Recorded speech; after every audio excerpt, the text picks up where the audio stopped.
आज मैं देशवासियों से, पंजाब वासियों से एक बहुत अहम मुद्दे पर बात करना चाहता हूँ और वो मुद्दा है कस्टोडियल टॉर्चर का। जिस तरह की प्रताड़ना, जिस तरह का व्यवहार उन नागरिकों के साथ होता है जो बदकिस्मती से पुलिस या सरकार की हिरासत में हों, उसके चर्चे बहुत सालों से देश में आम हैं। आज एक बार फिर बहुत ही दयनीय घटना में एक पिता और पुत्र की हत्या तमिलनाडु में पुलिस की हिरासत में हुई। सवाल ये उठता है कि जो देश अपने उस संविधान पे गौरव करता है जिसमें निश्चित रूप से ये कहा गया है कि जीने का अधिकार का मूल्य तभी है जब सम्मान के साथ इंसान अपना जीवन जी सके, और इस संवैधानिक गारंटी के तहत जो संविधान के अनुच्छेद 21 में लिखित तौर पर हमें दी गई है और जिसकी व्याख्या सुप्रीम कोर्ट ने अपने अनेक फैसलों में की है, उसके होते हुए भी इस तरह का अत्याचार नागरिकों पर हो रहा है। देश आज शर्मसार है। देश का सर शर्म से झुकना चाहिए। सवाल ये उठता है कि आज तक इस देश में कस्टोडियल टॉर्चर के खिलाफ कानून क्यों नहीं बन पाया।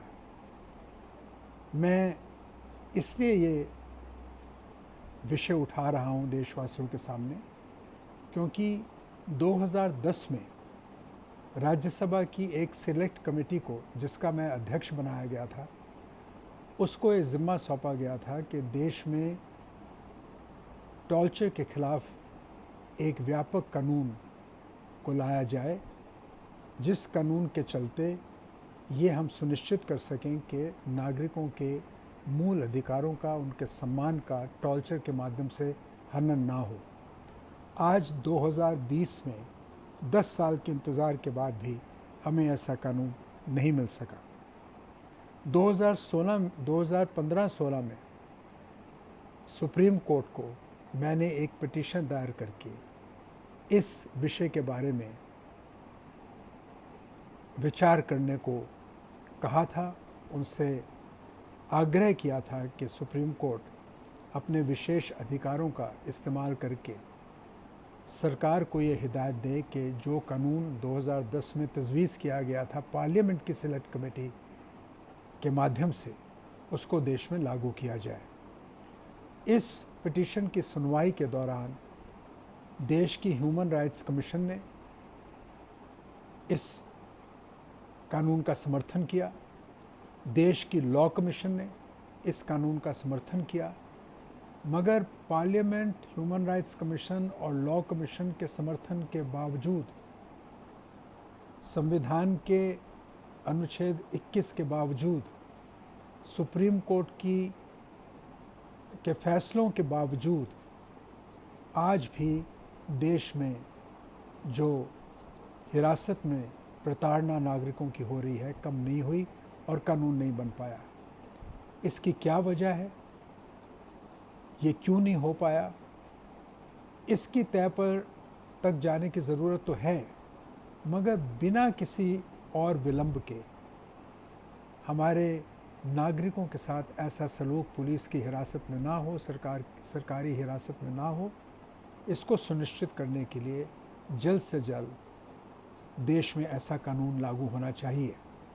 1997 में भारत ने यूनाइटेड नेशंस की एक तजवीज़ पर हस्ताक्षर किए थे, जिसमें कहा गया था कि एक अंतर्राष्ट्रीय स्तर पर कानूनी व्यवस्था होनी चाहिए, जिसके मुताबिक हर देश में ऐसा कानून होना चाहिए कि वहाँ पर नागरिकों की हिरासत में प्रताड़ना ना हो।